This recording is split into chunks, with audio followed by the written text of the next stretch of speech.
राधे राधे दोस्तों। और हाँ, ये वीडियो हमारी अच्छी लगे तो लाइक और शेयर कर देना, प्लीज़ सब्सक्राइब कर देना।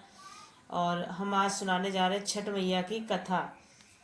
तो छठ का पर्व शुक्ल पक्ष के षष्ठी तिथि को मनाया जाता है और इस दिन भगवान सूर्य और छठी माता की पूजा विधान ऐसा माना जाता है कि छठ की पूजा तब कर्ण पूर्ण नहीं होती है जब तक इस पावन पर्व की कथा सुनी न जाए। ऐसे चलिए विस्तार से जानते हैं छठ पूजा पौराणिक कथा के बारे में।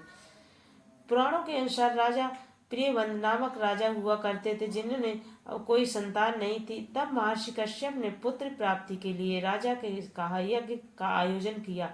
महर्षि ने यज्ञ आयुध के लिए बनाई गई खीर को प्रियवंद की पत्नी और खाने को लिए कहा। खीर के प्रभाव से राजा और रानी के पुत्र प्राप्त हुआ, किंतु वह पुत्र मृत्यु था। प्रियवंद पुत्र को लेकर शमशान गए और पुत्र वियोग में प्राण त्यागने लगे। उसी समय भगवान की मानस पुत्री देवसेना प्रकट हुई। उन्होंने राजा से कहा, सृष्टि के मूल प्रवृत्ति के छठे अंश के उत्पन्न होते हैं, कारण है षष्ठी कहलाती हूँ। माता ने राजा को अपने पूजन का आदेश दिया और दूसरों को भी यह पूजन करने की प्रेरित करने को कहा।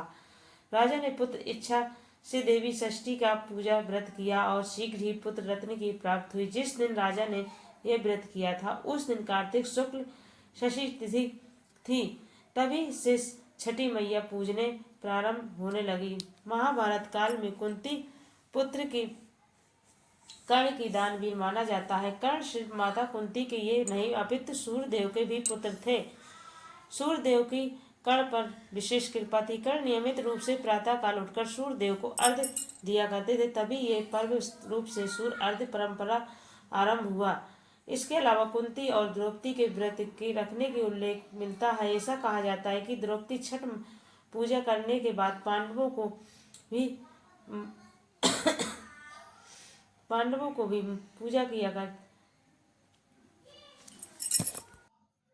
पांडवों का राजपाट हारा हुआ मिल गया था। रामायण में भी छठ पूजा का वर्णन किया विस्तार से। दरअसल भगवान राम सूर्यवंशी कुल के राजा और उनके आराध्य एवं कुल देवता सूर्य देव ही है थे। इसी कारण राम राज्य की स्थापना में पूर्व भगवान राम ने सीता माता के साथ कार्तिक शुक्ल षष्ठी दिन छठ पर्व मनाते हुए भगवान सूर्य की पूजा विधि विधान से की थी। पुराण में इस बात का उल्लेख किया जाता है मिलता है छठी मैया प्राकृतिक अस्थानी देवी है। इसे इसके